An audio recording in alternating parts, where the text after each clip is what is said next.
Heavenly Father, what a wonderful privilege to be here,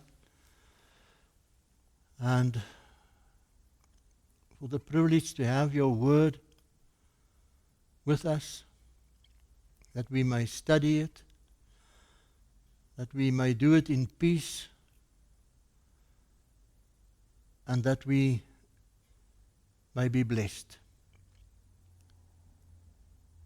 As we continue, we are praying for your guidance. We're praying for the Holy Spirit. We're praying for a light from heaven shining through your word into our hearts. Be with us as we study together. We pray in Jesus' name. Amen. A word of welcome to everyone attending this meeting, perhaps viewing it on TV or even on a presentation of a DVD. May this meeting and our future meetings be blessed, may be a blessing to you, while we endeavor to stay true to our theme for this studies. Our theme being, give me the Bible and the Bible only. Today's topic, the future revealed. We will get to that in a short while. I invite you to join me on an amazing and wonderful adventure. An adventure which I can promise you will change your life. When we come to the last presentation of our series, and you've stayed with us, I can guarantee you that you will not be the same person studying with us today. Not because of the speaker, not at all, but because God Himself promised that His word will not return to Him without a blessing. May you be blessed abundantly. We're going to ask a few difficult questions. We're going to be looking at a few very relevant subjects, topics, examples. Is the Bible still relevant? Is the Bible true? Do we still need to ask what the Bible says or not? Is the Bible not outdated? Is it the Word of God? Can I trust the Bible? And if the Bible is true and relevant, what does the Bible say about something like death? What happens 5 minutes after I die? What does the Bible say about the Antichrist? Who or what is the Antichrist? Is the rapture biblical? What about the speaking in tongues? Is Jesus really coming back to earth? Will there be 1,000 years of peace? Where will that be? On earth or not? Is heaven real? And is hell a place of everlasting torment? What does the Bible teach? Are the prophecies of the Bible anything that we can believe, or is the Bible just another book? Can anybody really understand the book of Revelation? And has it got any meaning or relevance for us as Christians today? Do we really need to waste our time in studying this book? Now, when we ask these questions and want to answer them, I think we need to agree on a translation of the Bible so that everyone can be on the same page.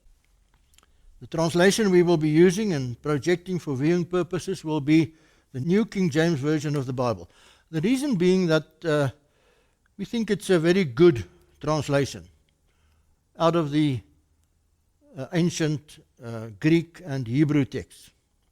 Now, at some stages we will need to look at a basic translation just to get the meaning thereof as well.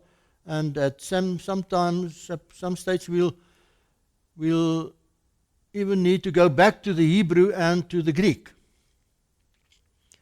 Now, a few years ago, a certain bishop visited South Africa, and he also visited the prominent churches in our country.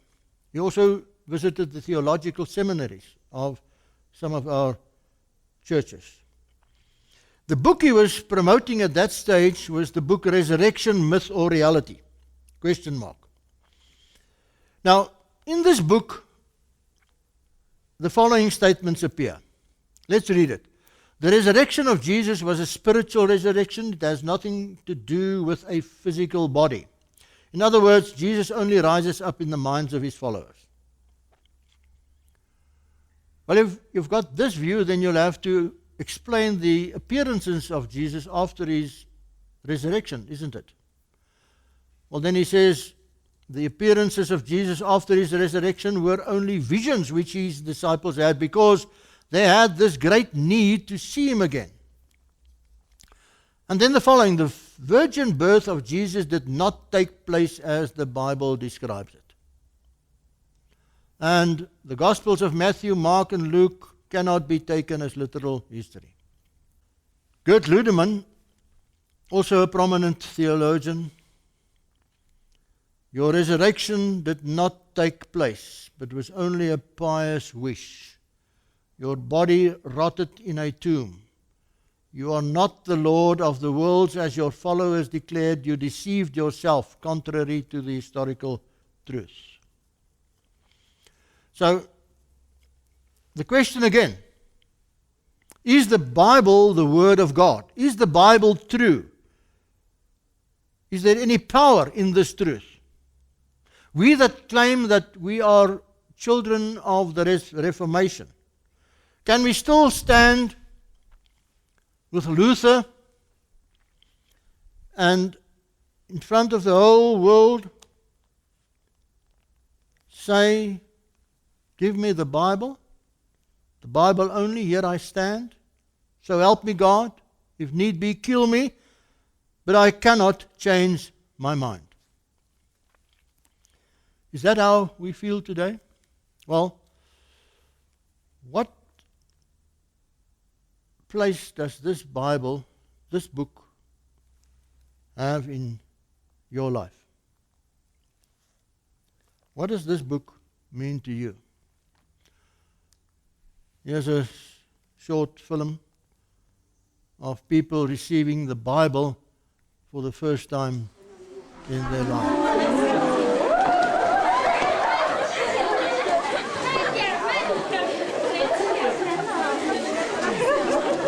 感谢主了，感谢主。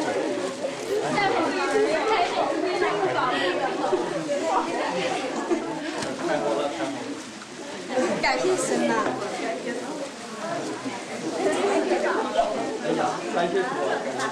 感谢神，我们太需要了。当我看到这本书，或者看到了那些帮助我们的弟兄姊妹们，他们的血和力带回来的。 这是我们教会这个时候最需要的，真是我们最需要的书。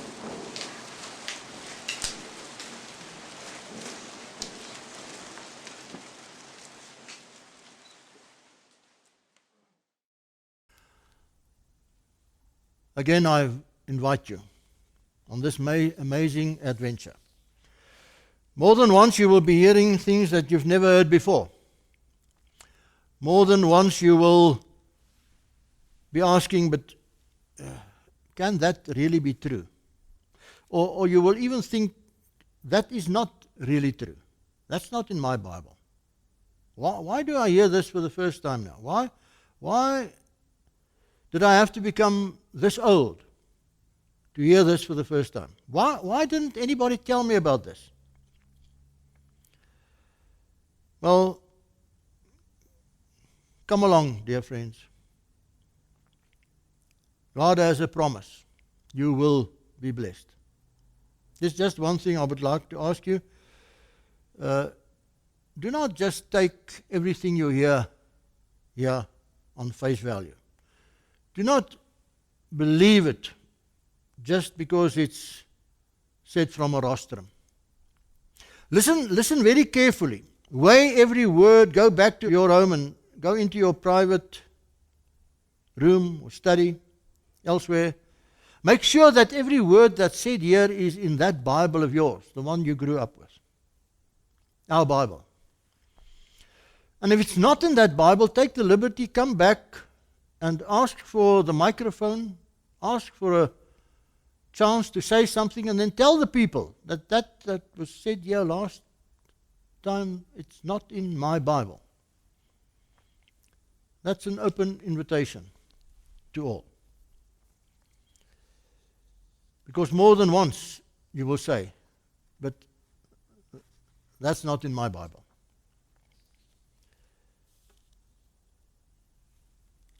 Let's begin. Our topic tonight, the future revealed. This is going to be a study on Daniel 2.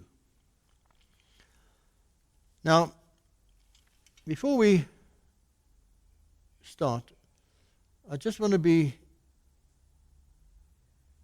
saying something.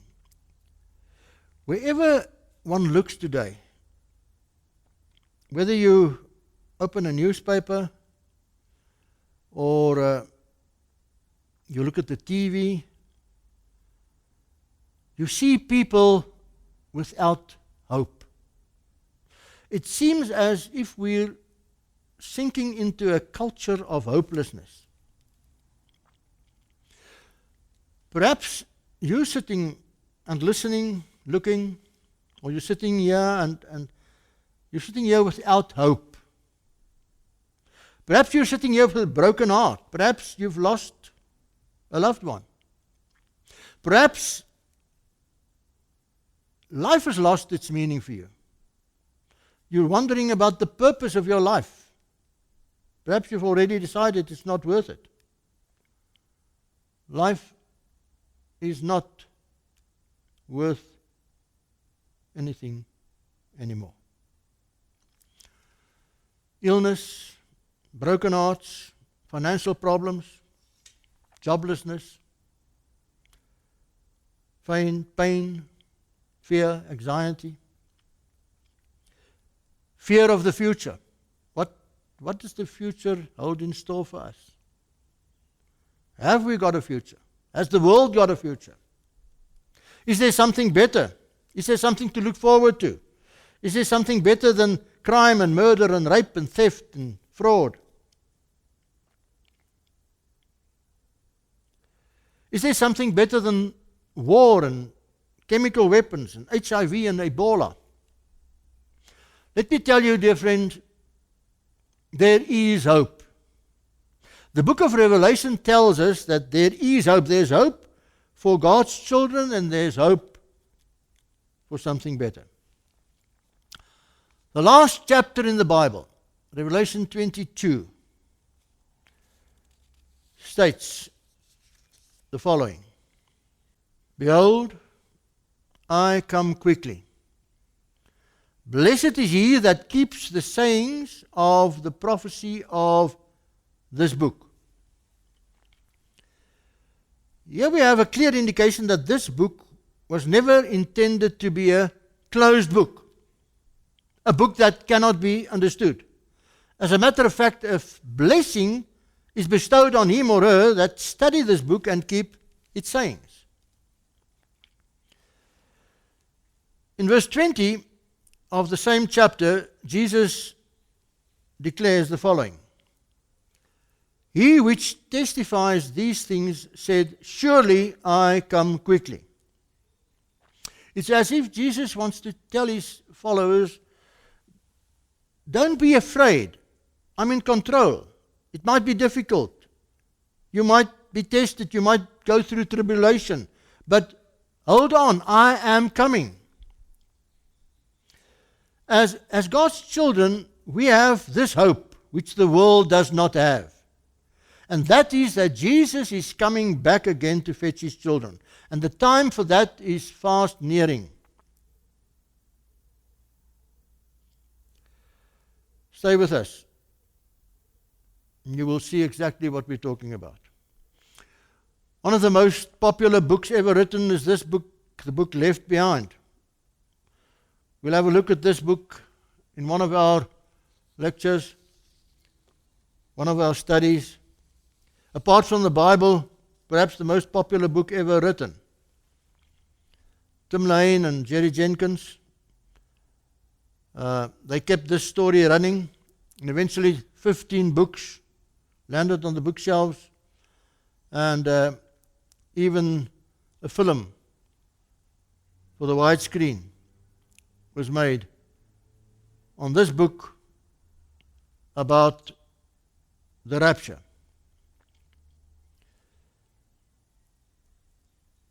People are realizing that things cannot continue as is for very long. Many Christians believe that Jesus is coming soon. In the year 2000, even the Anglican Institute of Bible Interpretation said the following: careful reading of the book of Revelation makes it clear that the world will end in the year 2000. The prominent magazine Time speculated that perhaps a comet will destroy the earth in the year 2000. Now we know that Jesus is coming again, but we also know that that was not going to be in the year 2000. What was the mistake that these people made, and some are still making? Well, the mere fact that the Bible states that it's clear that nobody knows that hour.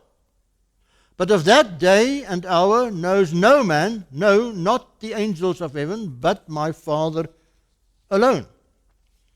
But there's a second mistake that these people make, and that's the fact that they ignore the rules of interpretation of the book of Revelation, which is in actual fact found in the book itself.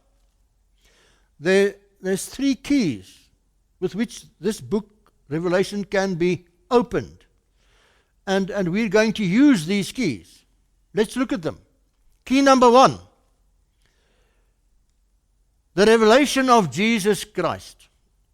I thought that this was the revelation of John. But let's read the first verse of the book. Revelation 1:1. The revelation of who?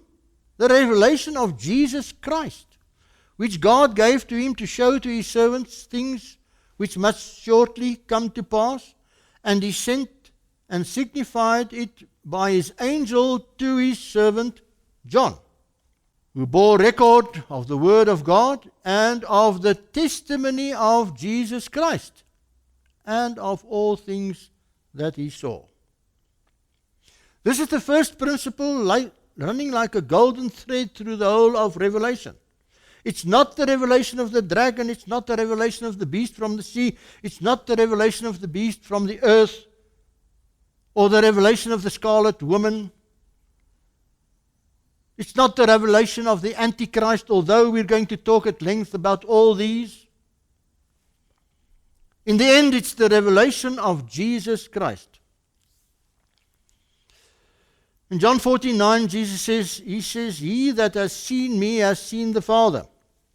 Nobody can introduce the Father as the Son can. And in the book, God the Father gives his Son, Jesus, the right to introduce him as Father to us. Revelation 1:3 has a interesting content. Blessed is he that reads, and they that hear the words of this prophecy, and keep those things which are written therein, for the time is at hand. No other book says that. Yes, of course you'll be blessed to read Matthew or Luke or even Acts.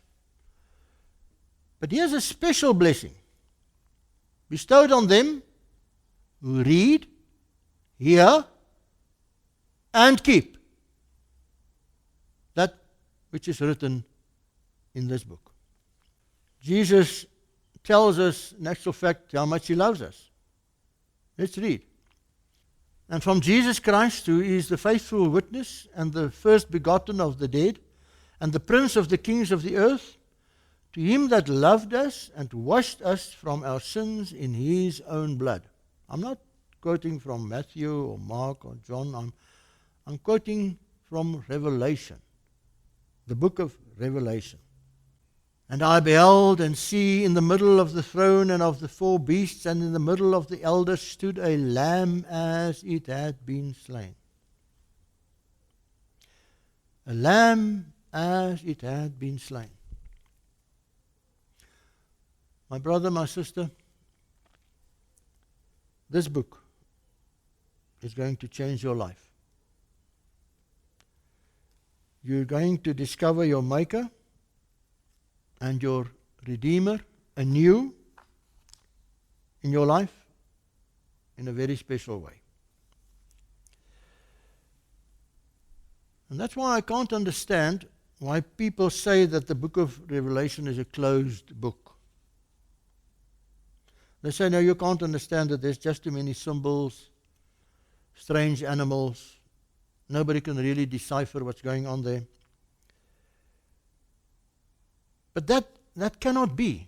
Just think for a moment logically. If this is Christ's own book, the last book in the Bible, if this is his own words, his message for his end time people, do you really want to tell me that our God would give us a book, Revelation, which is in fact the revelation of what is going to happen just before Christ returns again? It contains Christ's final word of warning and invitation to the world's population. Do you really want to tell me now that Christ gave us this book and then said, I'm sorry, you will never be able to understand it? It's a closed book. Don't waste your time. Impossible. That's not my God. No, as a matter of fact, he's saying, my children, I love you so much. I love you so much that I want to warn you. Study this book. Take it to heart. Live by it. You will be blessed. You need it for your life, especially in the time of the end. Do not fear. Do not be troubled. I'm with you. And that's exactly what he said to John when he gave him this book. John has not seen his master for 60 years. All the other apostles are dead. He's banned to the island Patmos. And there Jesus comes and he visits him. We read that in verse 17. And when I saw him, I fell at his feet as dead.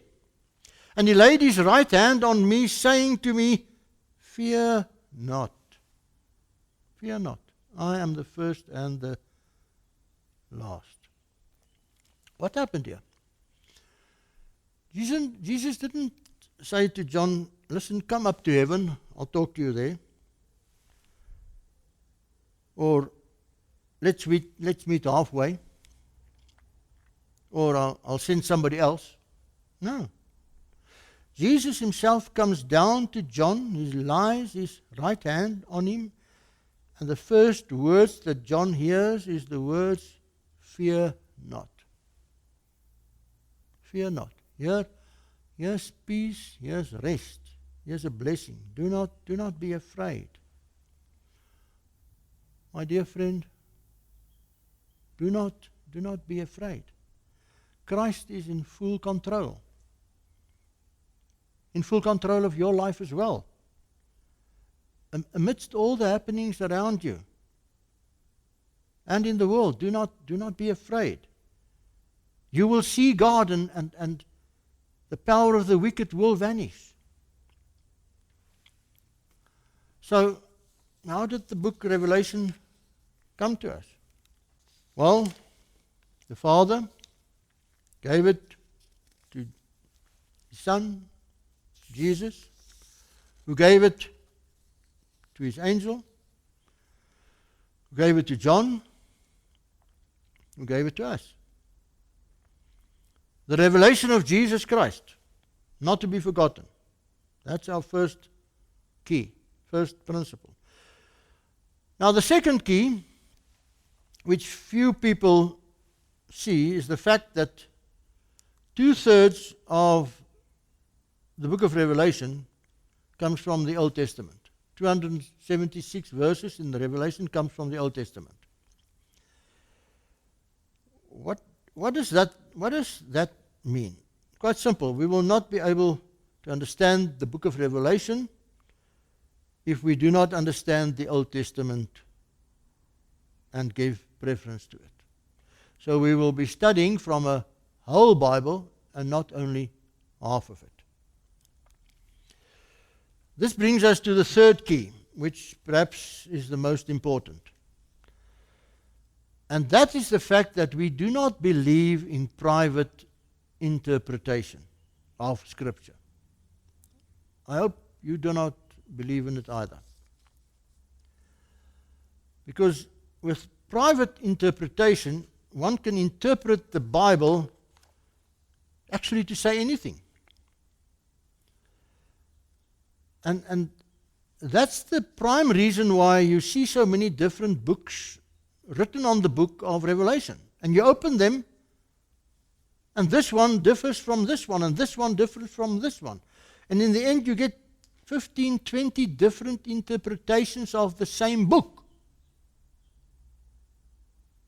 My friend, that cannot be. There can only be one. There can only be one interpretation, and that interpretation you will get when you give the Bible the right to interpret itself.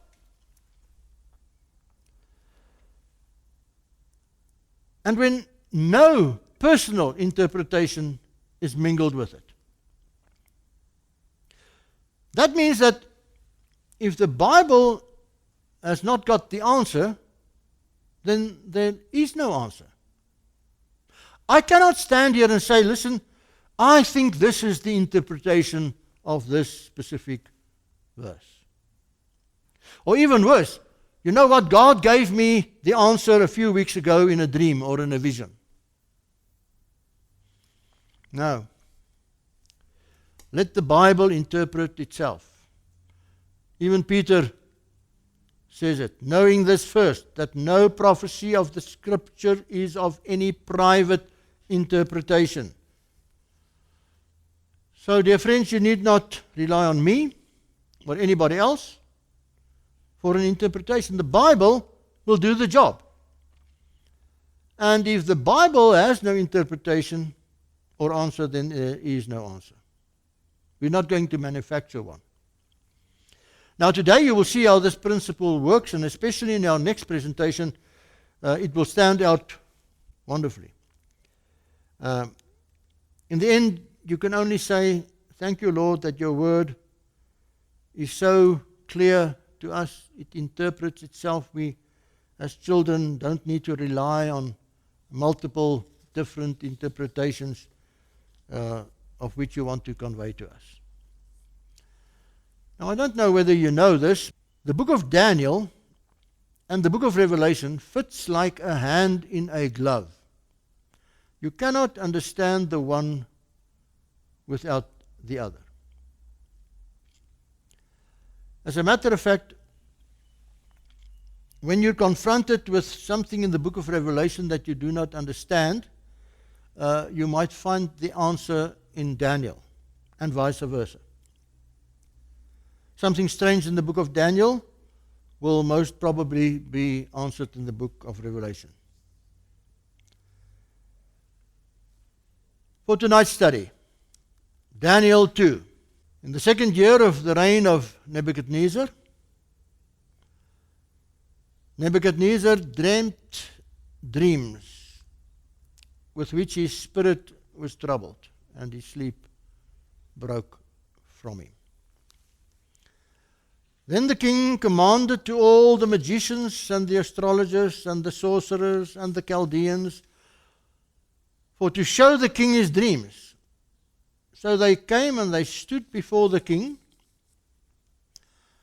And the king said to them, I have dreamed a dream, and my spirit was troubled to know the dream. Then spoke the Chaldeans to the king, O king, live forever. Tell your servants the dream, and we will show the interpretation. But the king did not want that. He said, the thing is gone from me.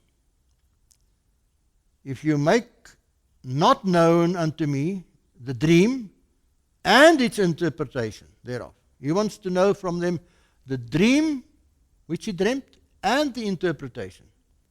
If you cannot do that, you shall be cut in pieces, and your houses shall be made a dunghill. But if you show me the dream and the interpretation thereof, you shall receive of me gifts and rewards and great honor. Therefore, show me the dream and the interpretation thereof. Now, what did they answer? They answered the second time, and they said, let the king tell us. Let the king tell his servants the dream, and we will show the interpretation. But you see, the king was not that ignorant, because he knew that if he told them the dream, they could give him any interpretation thereof. So at some point, the king got angry, furious. And the Chaldeans answered the king and said, there's no man on the earth that can show the king's matter. For this cause the king was angry and very furious, and commanded to destroy all the wise men in Babylon. But that meant something else. Listen, so the decree went forth, and the wise men were to be slain. And they sought Daniel and his companions to be slain. They were part of the wise men. Daniel heard about this, and he asked to see the king. But before that, he and his friends decided to go into prayer in the upper room and ask God for the answer. Ask God for the wisdom to stand before the king and explain this dream to him. Listen carefully how Daniel prays. Daniel 2:20. Daniel answered and said, blessed be the name of God forever and ever, for wisdom and might are his. And he changes the times and the seasons. He removes kings and sets up kings. He gives wisdom unto the wise and knowledge to them that have understanding. What's he praying? God is God. God knows everything. God sets up kings. God removes kings. God is in control. You can trust God. He won't keep you in darkness. Now, the prophecy we're going to look at today will have more than enough proof for anyone, or any skeptic asking the question, is there a God? And if he's there, where is he? Does he really speak to us through the Bible? How do I know that this Bible is true?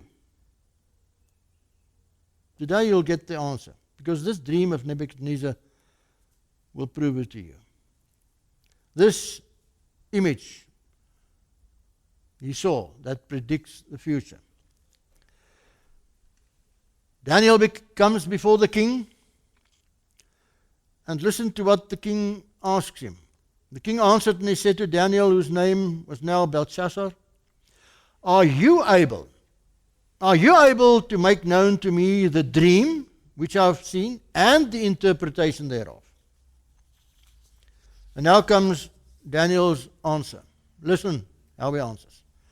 Daniel answered in the presence of the king, and he said, The secret which the king has demanded, Cannot the wise men, the astrologers, the magicians, the soothsayers show the king?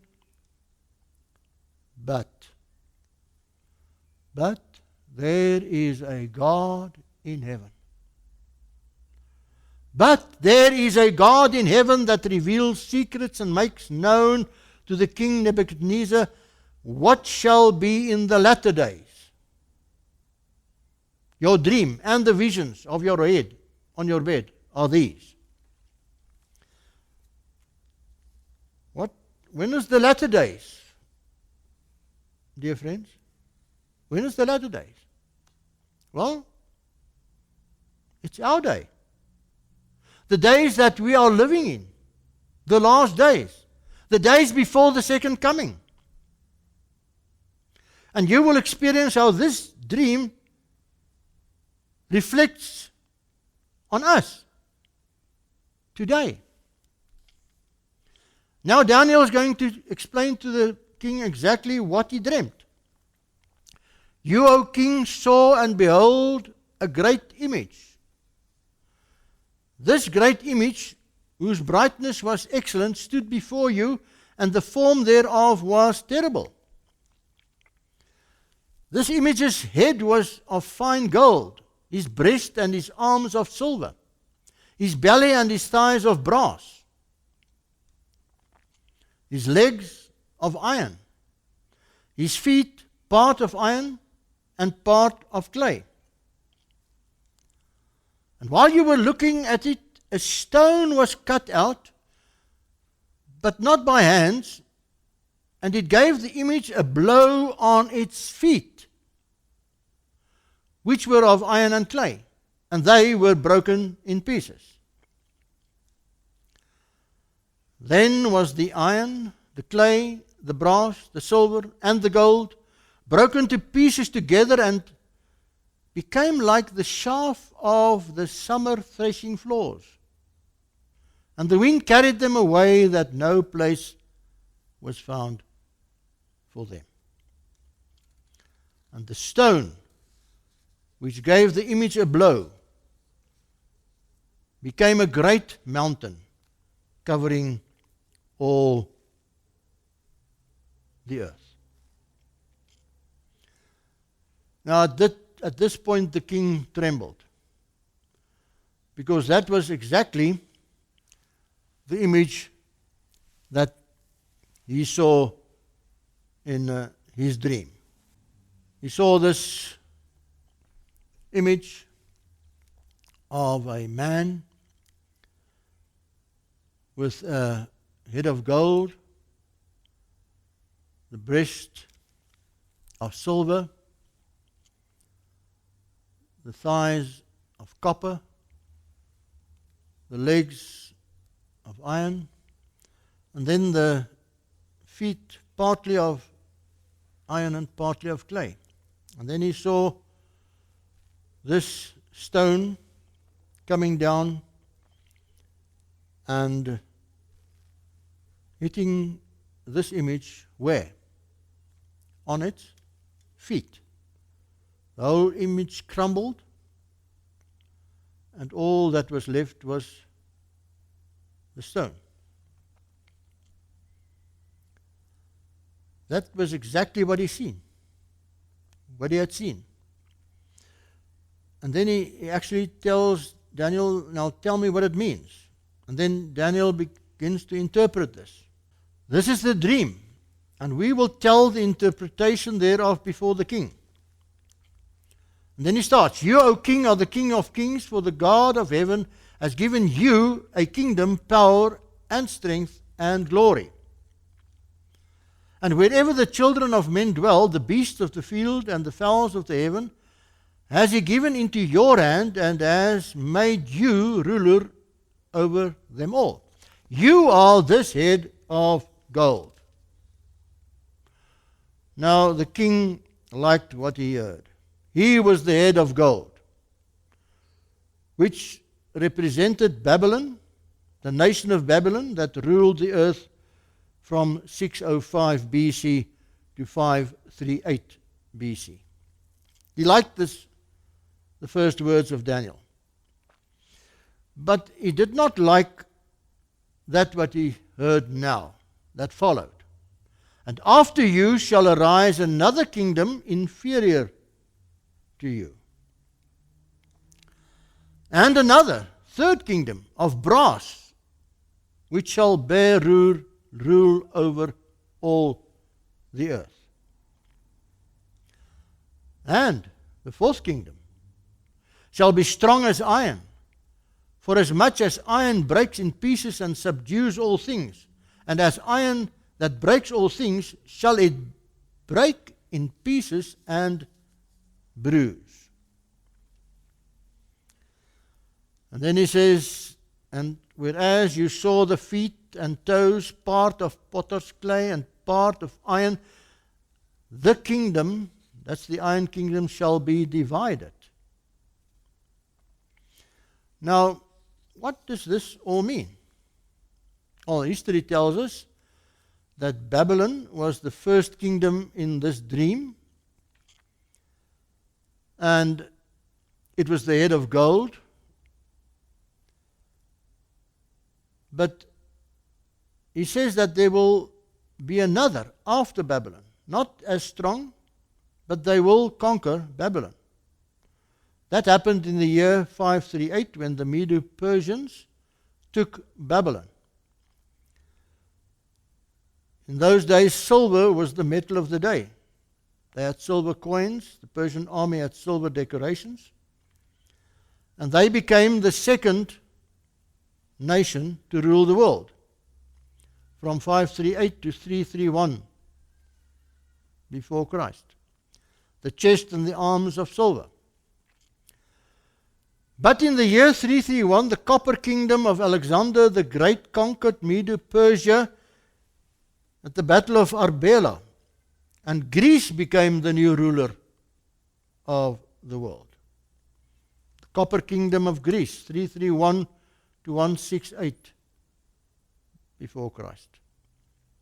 Where the Persian soldiers wore silver decorations, the Greeks wore copper. Their harnesses, their helms, their shields, their swords, their axes, the points of their arrows, even their sandals, decorated with copper. The third kingdom was Greece. So centuries ago, God said there will be Babylon, and then there would be Medo-Persia, and then there would be Greece. And then this fourth kingdom, the legs of iron. Greece was divided, the unity was broken, and that gave the Roman Empire the gap to conquer Greece in the Battle of Padua in Macedonia and to become the ruler of the world. Iron replaced copper as the dominant metal, and you could see it in the armory of the Romans. Centuries ago, God said there will be Babylon, and then there will be Medo-Persia, and then Greece, and after Greece, Rome. And history of the world exactly followed the interpretation of this dream. Rome ruled the world longer than any other kingdom from 168 before Christ to 476 after Christ. But then there's something strange said in Daniel 2 verse 41. And whereas you saw the feet and toes, part of potter's clay and part of iron, the kingdom shall be divided. Now history tells us that Rome was divided. As a matter of fact, the nomadic tribes came in from the north and they divided Rome up into 10 pieces, 10 fragments. And by the year 476 AD, this was a reality. The Alemanni became the Germans. The Burgundians became the Swiss. The Franks became the French. The Lombards, the Italians. The Anglo-Saxons became the English. The Suevi, the Portuguese. The Visigoths, the Spaniards. The Heruli, the Ostrogoths, and the Vandals were all eliminated. We'll have a look at that a little later. And that's where they settled in Europe. And that's how the 7 nations of Europe came to being. There were 10. 3 of them were eliminated. 7 became the modern nations of Europe today. So centuries ago, God said there will be Babylon, and then there would be Medo-Persia, and then there would be Greece, and then there would be Rome, and then 10 kingdoms, and 7 of them will remain. This dream came true in its finer detail. History showed that this dream of Nebuchadnezzar was true. But it's not finished. Listen to what he says. And as the toes of the feet were part of iron and part of clay, so the kingdom shall be partly strong and partly broken. And whereas you saw the iron mixed with the clay, they shall mingle themselves with the seed of men, but they shall not cleave one to another, even as iron does not mingle with clay. The Bible says that up until now the world will be ruled by one nation, but after this, the 4th kingdom of Rome, never again. They shall not cleave one to another. They will try, even through marriage, even through, the Bible says, mingling themselves with the seed of men. They will try to unite. Now, when you look at the kingdoms of Europe, you realize that they're all family. They're all family. The one prince of this country marries the princess of another. But they cannot succeed in making Europe one. Many have tried throughout history, even today, with the European Union, the European Parliament, the Euro. And just a while ago, England said, no, thank you. We're out. They just cannot succeed. Why not? Because God said they will not cleave one to the other. And as I've said, many have tried to do just that. But they shall not cleave one to another, even as iron does not mingle with clay, says Daniel 2:43. There was Charles of Spain, conquered. Louis XIV, conquered. Napoleon, conquered. Wilhelm of Germany, conquered. And then Hitler, during the Second World War, also conquered. When we look at Charles V, he was one of the bravest soldiers ever. 9 horses were killed under him. At 70, he was still leading his army on horseback. And in the end, there came a revolution in his kingdom. He had to give his crown away. He had to give central Spain to his son, Philip II. And the rest of Europe he had to give to his brother, Ferdinand. And he himself died in a lone castle where he fell into obesity, in despair and depression. Because Charles V could not see God saying that they will not cleave one to another. And then, of course, Napoleon.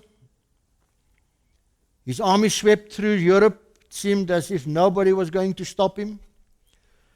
And he actually said, I wanted a single European system with a single European appeal court. There will only be one Europe.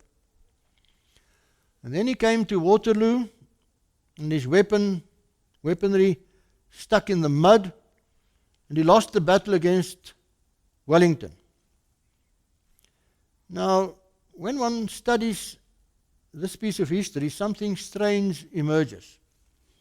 A group of young people in America reconstructed this specific battle in the finest detail on computer. And they gave the computer all the information it needed on the amount of soldiers everyone had, the weaponry, the strategy, the circumstances, the cannons, the backup, everything. Every fine detail of this battle they fed into this computer. In the end, they pressed the button and the computer just gave one answer. There is no way in which Napoleon could lose this battle. No way. You see, it wasn't Wellington that won the battle against Napoleon. It was God saying they will not cleave one to another.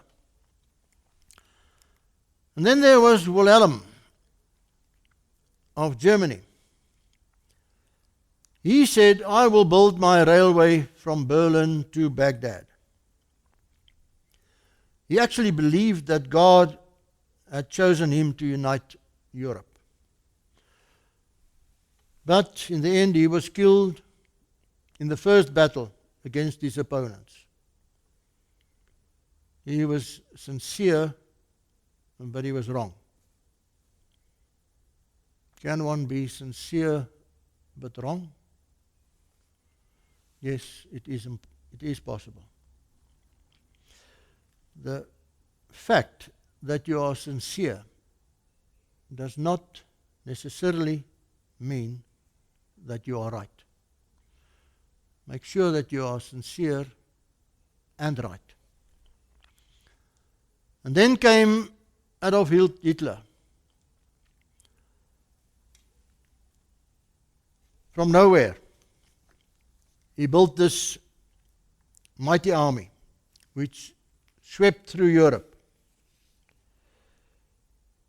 swept away everything in front of him. Norway, Denmark, the Netherlands, Austria, Poland, Belgium, France.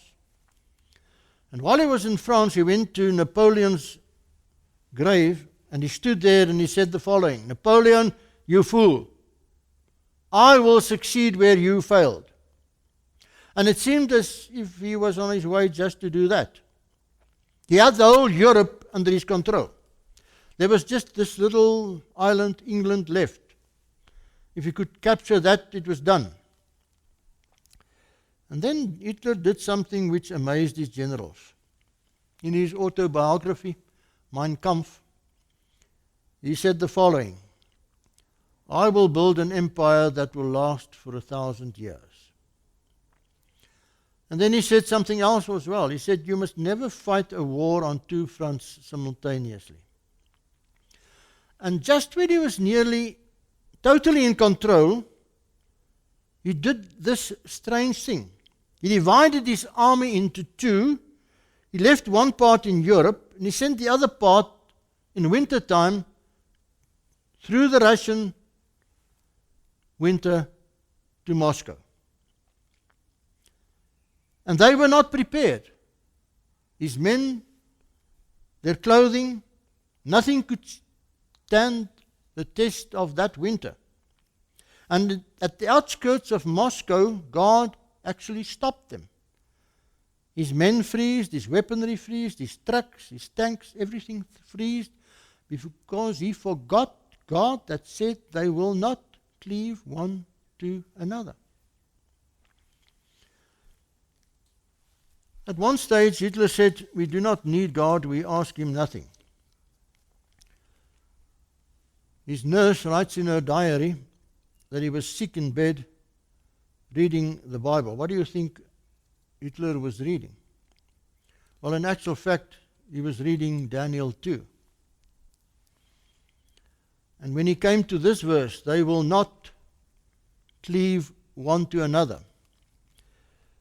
His nurse said, he got out of bed, he grabbed the Bible, and he threw the Bible against the wall while he was screaming and saying, I will. I will. But he did not see God that said, you won't. And even up until today, they're trying their best, but they will not succeed. It will never happen again. Europe will never be one again. They shall not leave one to another, even as iron is not mixed with clay. Let's conclude with the last part of the vision. In the days of these kings. Now, when is that, my dear friends? In the days of these kings. To which kings is it referring to here? Those 7 kings. The kings in Europe. The kingdoms in Europe.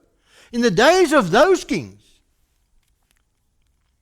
shall God, the God of heaven, set up a kingdom which shall never be destroyed. And the kingdom shall not be left to other people, but it shall break in pieces and consume all these kingdoms, and it shall stand forever. It shall stand forever. And then it concludes and says, as for much as you saw that the stone was cut out of the mountain without hands, and that it broke in pieces the iron, the brass, the clay, the silver, and the gold, the great God has made known to the king what shall come to pass hereafter. And the dream is certain, and the interpretation thereof is sure. Who or what is this stone? There's just one. The living stone, Jesus Christ, is coming back. There was Babylon, Medo-Persia, Greece, Rome, just as God said. 10 nations, becoming 7. Prophesied 2,600 years ago. And just as sure as that, Jesus is on his way. He's preparing to come. The Bible is true. You need not doubt it. The dream is certain. The interpretation thereof is sure. And that's why John sees something. He says, I saw a new heaven and a new earth, for the first heaven and the first earth were passed away. And I, John, saw the holy city, the new Jerusalem, coming down from God out of heaven, prepared as a bride adorned for her husband. And I heard a great voice out of heaven saying, behold, the tabernacle of God is with men, and he will dwell with them, and they shall be his people, and God himself shall be with them and be their God. What's God going to do for his children there? And God shall wipe away all tears from their eyes. Are there tears in your eyes today, my dear friend? Is there a pain in your heart? Here's the promise. Jesus will wipe away all your tears. Do you want to live in this city? Of which it says, there shall be no more death, neither sorrow, nor crying. Have you lost a loved one? Have you lost a father or a mother, a child, a brother, sister, a friend, a husband or a wife? I lost my child, killed in an accident. Is there something for us in that city? No more death, no more pain, no more suffering, no more cancer, no more crying, no more accidents, no more heart attacks, no more spectacles, no more hearing aids, no more crutches, No more wheelchairs, no more doctors, no more hospitals. Do you also want to live in that city? And he that sat on the throne said, Behold, I make all things new. I make all things new. And he said to me, Write, for these words are true and faithful. You can believe it. You can trust God.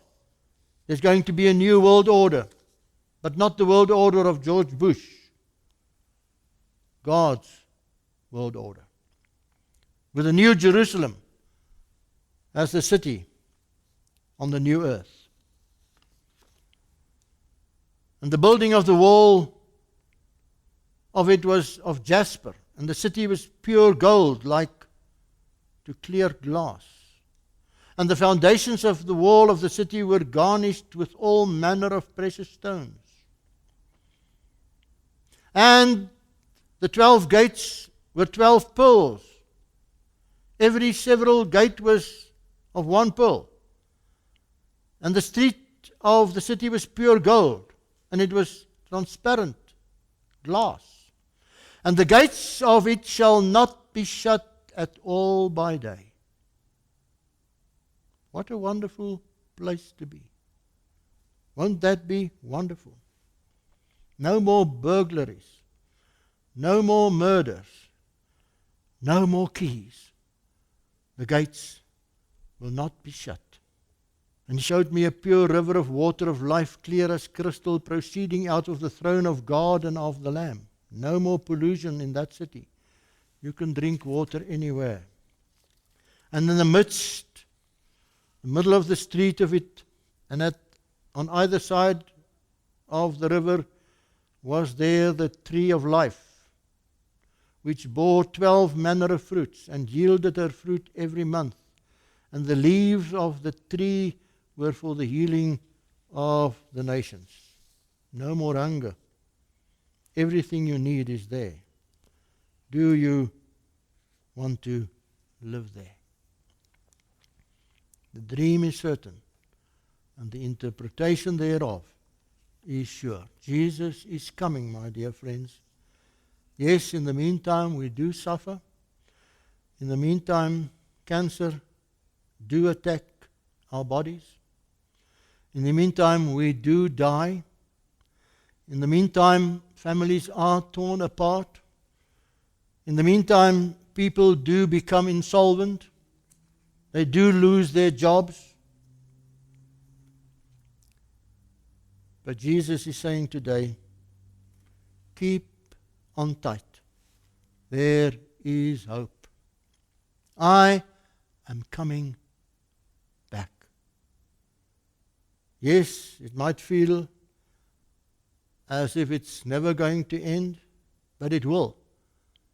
Keep on tight. Do not miss our following lectures. You will be amazed. The dream is certain. The interpretation of it thereof is sure. May God bless us as we continue.